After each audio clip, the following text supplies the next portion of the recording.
Session काफी लंबा चल रहा है और थोड़ा लेट हो रहा है, तो अगर 10 मिनट में सर आप बात समाप्त कर सकते।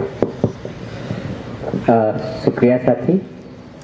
काम आसान हो गया क्योंकि ट्रैफिक में इतने राम और इतने हनुमान थे कि आने में लेट हुआ। जामिया से जेएनयू आने में भी 2 घंटा लगा। बजरंग जी अपनी बात रख चुके हैं, पहले स्पीकर थे हमारे हम नाम अरविंद केजरीवाल जी बजरंगबली का प्रोग्राम करा रहे हैं। राम और रामायण तो हमारे दूसरे स्पीकर थे ही। मेरा भी नाम अरविंद है जिसका पर्यायवाची है कमल।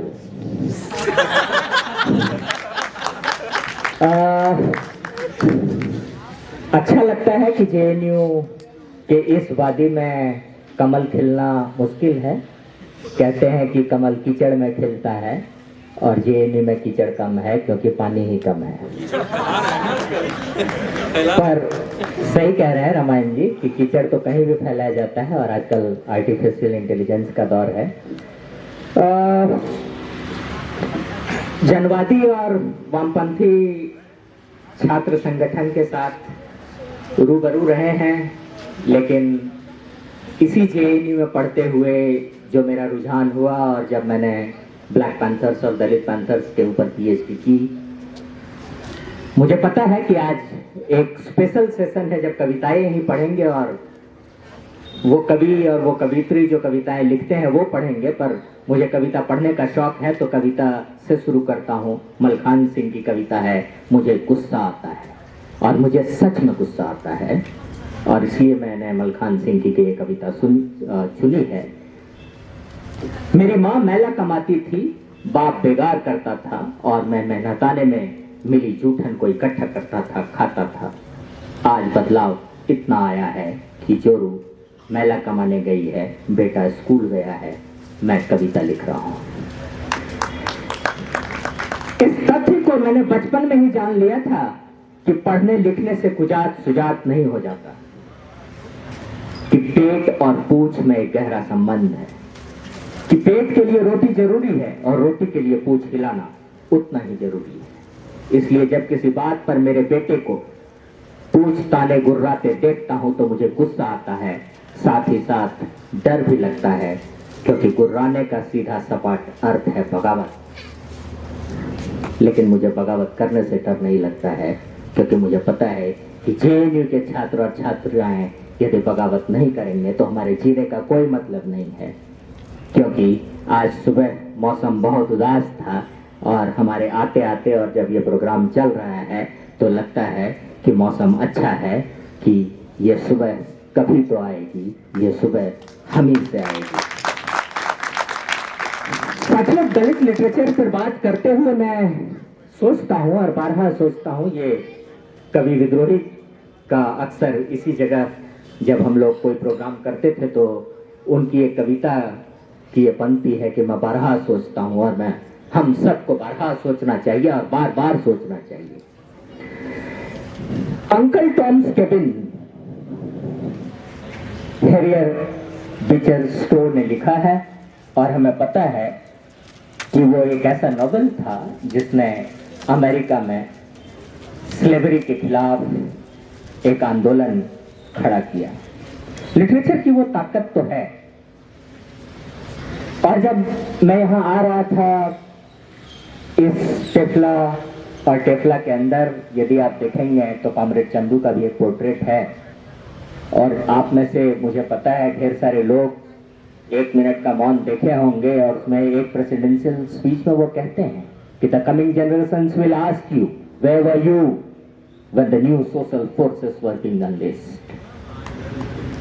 साथियों, शायद 80, 90 और 2000 के दशक में हम थोड़ी बहुत, तब तक यूडीएसएफ भी आ गया और लेफ्ट के साथ एक अच्छा इंटरेक्शन है, पर यदि इतिहास को हम देखें तो डॉक्टर अंबेडकर का की ऐसे डांगे के साथ इंटरेक्शन पुराना है। मैं आपको याद दिलाना इसलिए नहीं चाहता हूं कि आप सब जेएनयू के छात्र हैं। आपको पता है कास्ट क्लास के क्वेश्चन को कॉन्स्टिट्यूएंट असेंबली में ही सॉल्व कर दिया गया था कि हिंदुस्तान में यदि कोई क्लास है तो वो कास्ट है। Either class is enveloped in caste or caste is enveloped in caste or vice versa और class sorry। ये बहुत चैलेंजिंग होता है जेएनयू के छात्रों के साथ। और मैं हमेशा कहता हूँ, कई बार लोग बोलते हैं जेएनयू अप्लाई नहीं करते हो क्या? मैंने बोला 2 बार नन फॉर्म सुटेबल कर दिया, अब जाना नहीं है। और ऐसे भी जेएनयू के छात्रों को पढ़ाना है तो बहुत ज्यादा पढ़ना पड़ेगा। इससे मैं आपको रूबरू करा रहा हूं उस व्यवहारिक, सामाजिक, सांस्कृतिक सच्चाई का। और शायद जेएनयू कुछ संस्थानों में से एक बचा है और लिटरेचर से संदर्भ में मैं उस इंटरफेस को बात करते हुए मैं थोड़ा सा जरूर विषयांतर हुआ, पर मुझे याद आ गया कि समय बहुत कम है तो मुझे ये करना है। 1967 में मिलन साहित्य सभा, और मैं ये बात इसलिए भी कह रहा हूं कि दलित लिटरेचर की बात हम हवा में नहीं शुरू कर सकते। हमें मराठी दलित लिटरेचर से बात शुरू करनी पड़ेगी और मराठी लिटरेचर से बात शुरू करनी पड़ेगी। और मुझे याद आता है कि माया पंडित जो बेबी काम्बले की जो किताब है उसके इंट्रोडक्शन में वो लिखती हैं और मैं वो पढ़ता हूं, आपको संदर्भ समझ आएगा।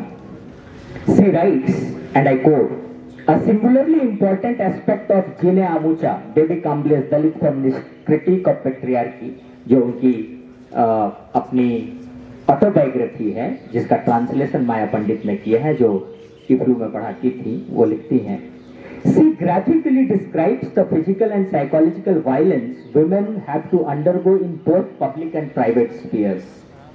If the Mahar community is the other for the Brahmins, Mahar women become the other of the Mahar men." Baby Kamble demonstrates how caste and patriarchy coverage to perpetuate exploitative practice against women. It is here that the urge to define the self becomes most evident in women.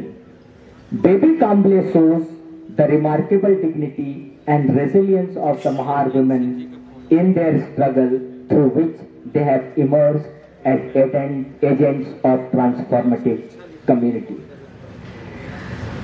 और एक बहुत महत्वपूर्ण बात है, जैसा कि मैंने शब्दों के शब्दार्थ पर बात शुरू की, रामायण, बजरंग और अरविंद, मैं यदि आप में से पूछूं कि महाराष्ट्र का क्या मतलब है, अगर यदि उसका संधि विच्छेद किया जाए, सर आप दोनों ही हिंदी के हैं तो प्लीज एजुकेट मी, मैं तो सोशल साइंस का हूं, आप तो बहुत ही इंटरडिसिप्लिनरी हैं। लोग कहेंगे महा प्लस राष्ट्र, अचानक से आपके दिमाग में यही निकलेगा। कोई कहेंगे महार प्लस राष्ट्र, महाराष्ट्र। क्या है सच? सच महार प्लस राष्ट्र है। और आपको लगेगा कि क्यों इतने जीवट थे महार, कैसे जीते थे महार। तो यदि अभी हाल में एक पेंडेमिक हुआ, हम सबको पता है कितना वीराना सा हो गया था शहर और कुछ भी नहीं दिखता था।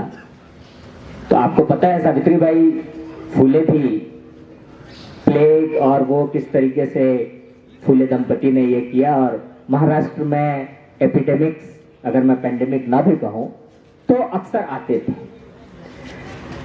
बेबी काम्बले लिखती हैं, and again I am quoting, "in those days such epidemics were common." आप में से जिन लोगों ने तुलसीराम की मुर्दैया पढ़ी है, आपको एक रिफ्लेक्शन दिखेगा, पर ये तब लिखी है और लिखने के 20 बरस तक ये छपा नहीं। तुलसीराम तो यहां प्रोफेसर हो गए, तब उनकी ऑटोबायोग्राफी छपी। तो बेबी काम्बले की ऑटोबायोग्राफी यूं ही थोड़ी छप जाएगी।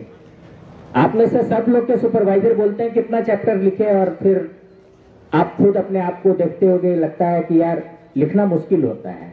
और तब आप सोचिए कि वो महिला कुछ लिख रही थी, अपने जीवन पर लिख रही थी, और वो छप नहीं रही थी। 20 साल बाद छपा भी, बाद में ट्रांसलेशन भी हुआ और यूनिवर्सिटी के लोगों ने किया। ये चैलेंज हम यूनिवर्सिटी के लोगों का भी है। दलित लिटरेचर पर बात करते हुए बेबी काम्बले को आज मैंने इसलिए भी चुना कि वो फॉरमोस्ट है। मैं बाबूराम बगुल और बाकी लोगों पर बाद में आता है, अगर वक्त है तो आऊंगा, वरना छोड़ दूंगा, क्योंकि मुझे लग रहा है कि आज बेबी काम्बले इंपॉर्टेंट है। वो लिखती है, in those days such epidemics were common, the entire region affected by epidemic would wear a deserted look without grazing animals. मतलब जानवर भी चरना छोड़ दिए थे उस दौर में। But for Mahars this would mean plenty of food to last them for next 4 months। 4 महीने तक वो आराम से भोजन यापन कर सकते थे। The meat would be stored in earthen pots arranged in rows. They did not have to worry about food. No food? All right. Take out the meat, roast it in tawa. आप में से कुछ लोग तवा chicken खाते होंगे गंगा ढाबा पर सामने। पर ये लिटरेचर है जो हमें बताती है कि मरे हुए जानवर का मीट खाते हुए लोग जीवन यापन करते थे और वो जीने का तरीका था। और ये रिफ्लेक्शन पहली बार हिंदुस्तान में मराठी दलित लिटरेचर से आता है, बेबी काम्बले से आता है। टाइटल है the prison that you throw. ऐसे लंबे आख्यान हैं।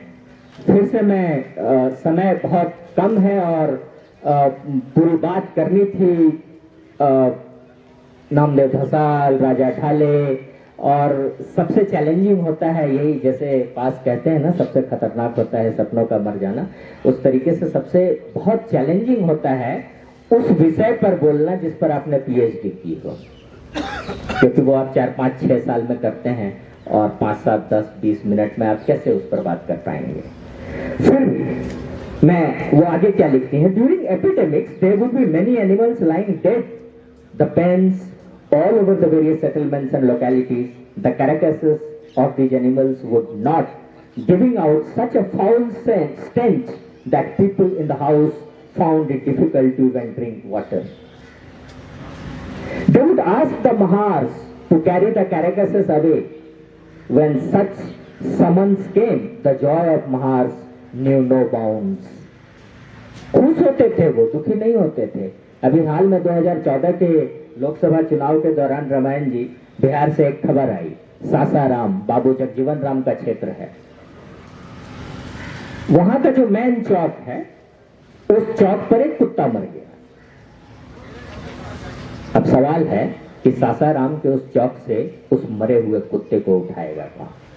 ये अमृतकाल में भी सच है, ये भारत विकसित हो चुका है तो भी सच है, क्योंकि म्युनिसिपैलिटी में भी जो लोग मरे हुए कुत्ते को उठा रहे हैं, मरे हुए गाय को उठा रहे हैं, उसकी कोई जाति है, और जाति है कि जाति नहीं है।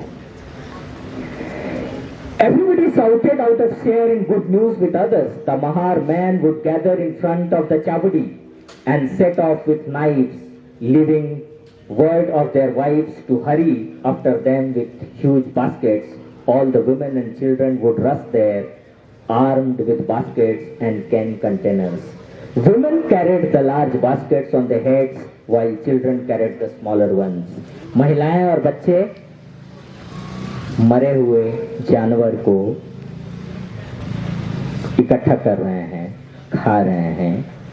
यहां से निकलता है दलित साहित्य, यहां से निकलता है मराठी दलित साहित्य, और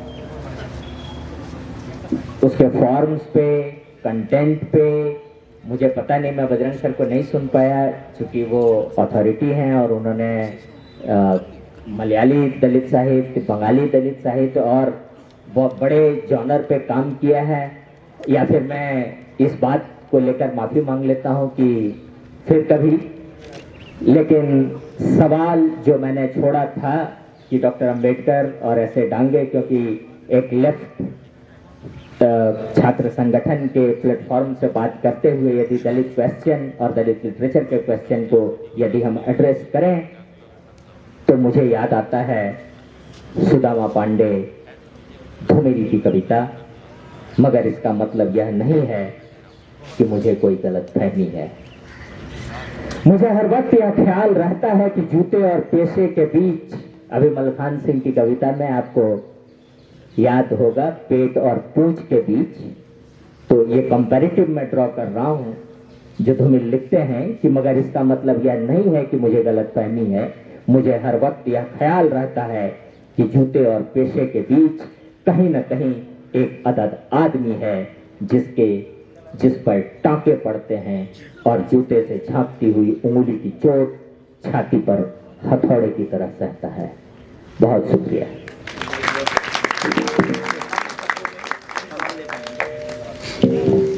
अगर किसी का सवाल है तो बताइए।